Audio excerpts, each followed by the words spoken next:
This is concept development for Module 6, Lesson 16. So I started off with 2 points. I have point A at 3, 1, and point B plotted at 8, 3. So why don't you go ahead and plot these, write out your 2 coordinate pairs, plot AB, and then I want you to use a straight edge to connect AB. So notice I go that corner to corner. All right, so do that. Now, I want you to visualize a right triangle that has line AB as its longest side and follows the grid lines on its other 2 sides. So you're going to create a right triangle that has line AB on its longest side and follows the grid lines on the other 2 sides. Let's do it.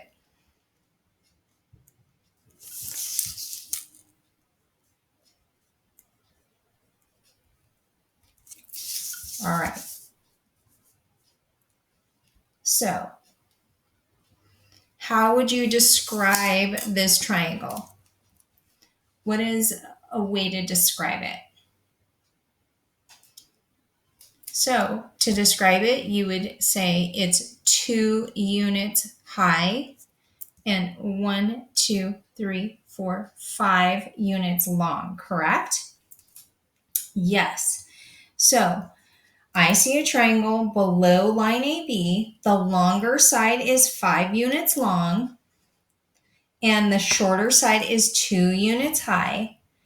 The right angle is directly below point B, correct? All right, I see another way to say it. If I said describe this, you could say, I see a triangle that is above that is above AB. The right angles is 2 units above A, and the longer side is 5 units long. So it would be just the opposite, right? It would go this direction. So now I used a dashed line along here, and I used a dashed line just because this part is not the part that I'm focused on most. I'm really trying to focus on the idea of perpendicular lines, because remember our objective is to construct perpendicular line segments and then analyze the relationships of the coordinate pairs. So the reason I use the dotted lines here is because this is not my biggest focus right now. It's really line AB. So what can we do?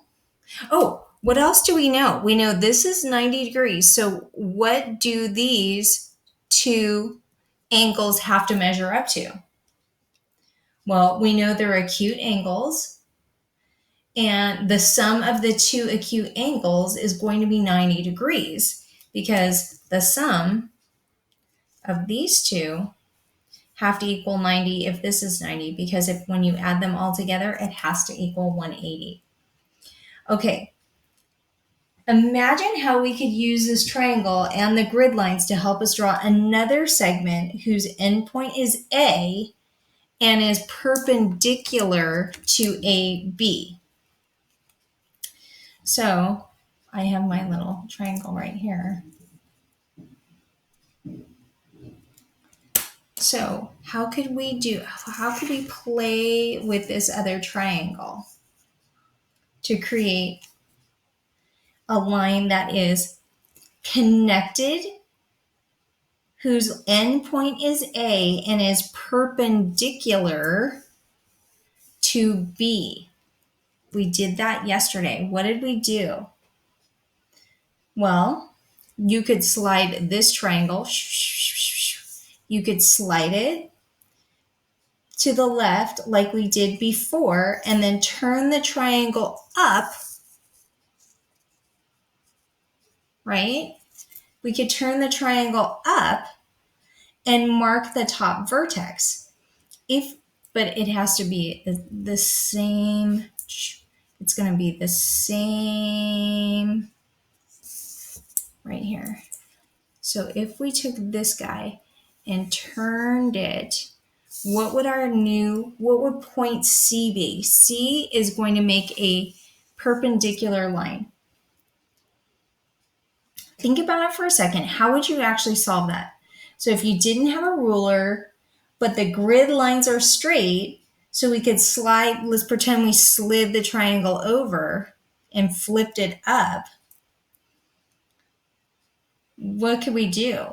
We could slide the triangle to the left, right? 1, 2, 3, 4, 5. And then we could rotate it 90 degrees and mark the top corner and then connect it to A, right? Okay, so we could connect it. We're going to connect it. We're going to slide this triangle. We're going to slide it over 1, 2, 3, 4, 5, 6, 7. So, and then we're going to draw our point all the way up, because what we're doing is we're taking this here and now we're going to slide it over 1, 2, 3, 4, 5, 6, 7, because it has to fit. So this is 2 units long, so we have to add 2 units here. 1, 2, right? We're going to add this unit here and this unit here. So we're sliding it over 7. 1, 2, 3, 4, 5, 6, 7. And now, so this is 2 units. That's the height. And now we're going to go up how many? We're going to go up 5. 1, 2, 3, 4, 5. Okay. Now the grid lines are straight, but sometimes it's hard to create that straight line. Now, this is not the part that I'm worried about right here. That's why I'm using the dashed lines. What I'm looking for is the perpendicular line, the AB line.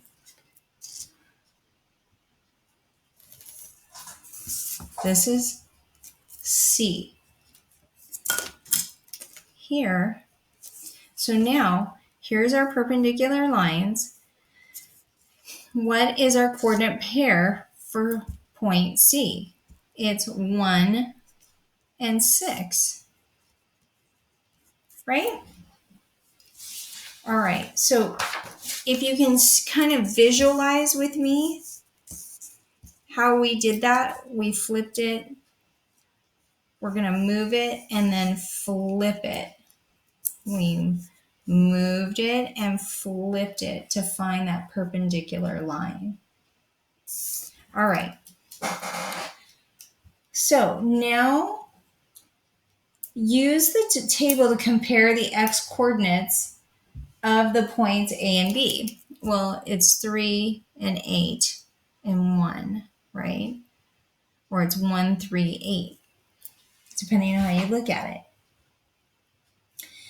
First of all, which point has a larger x coordinate? Well, B has the largest x coordinate because we traveled to the right from point A on the coordinate plane to get to point B. Or you could say to get to point B, we traveled 5 units farther to the right than A. All right, now compare the y coordinate of points A and B. Compare the y coordinates, 1, 3, 6. Now, which point has a larger y coordinate?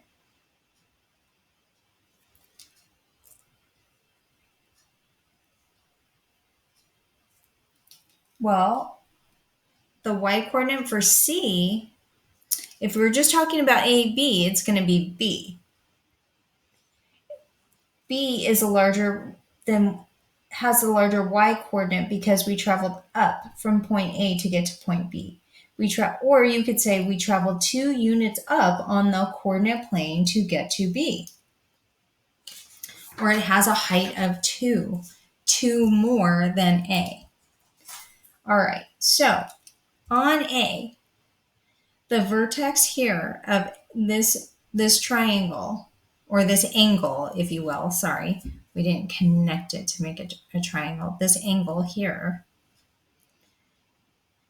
this is a what? What type of angle is this?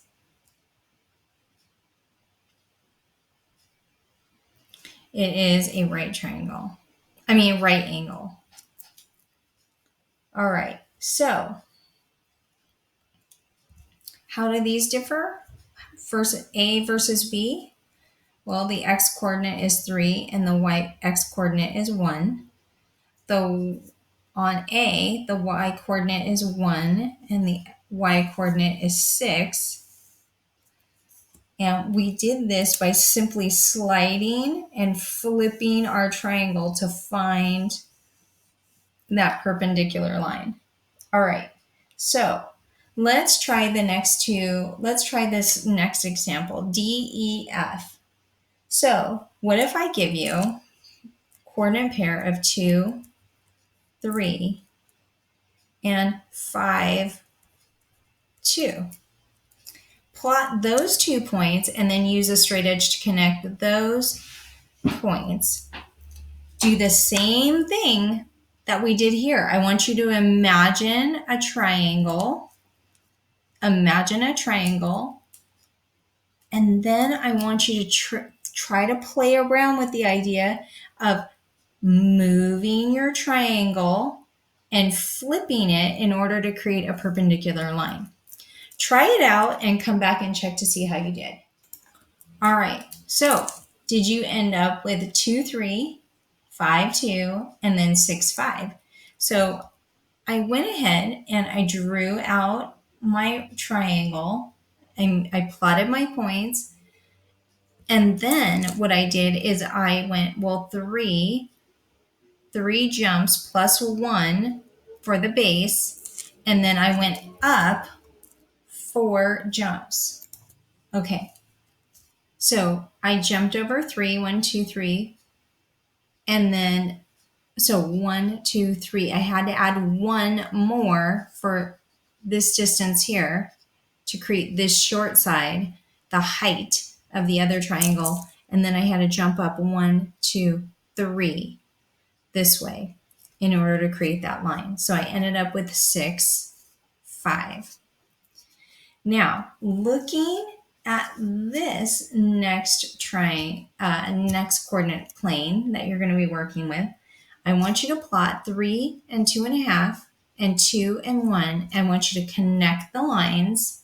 I want you to go through this same process to find where that perpendicular line would end up. And then come back. I want you to give me the point of where that other perpendicular point would lie and draw it out. Come back and check your work. All right. So did you end up with 1/2 and 2 for your point, for point I? So what did I do? I plotted my points and connected it. Then figured out what my height was and my length was. So then I came this way, added my length, added my height, found my other point, connected those 2 points to find my perpendicular line. There is my point. All right, that's it for concept development. It's not too complicated. You're just basically counting your height and counting your length.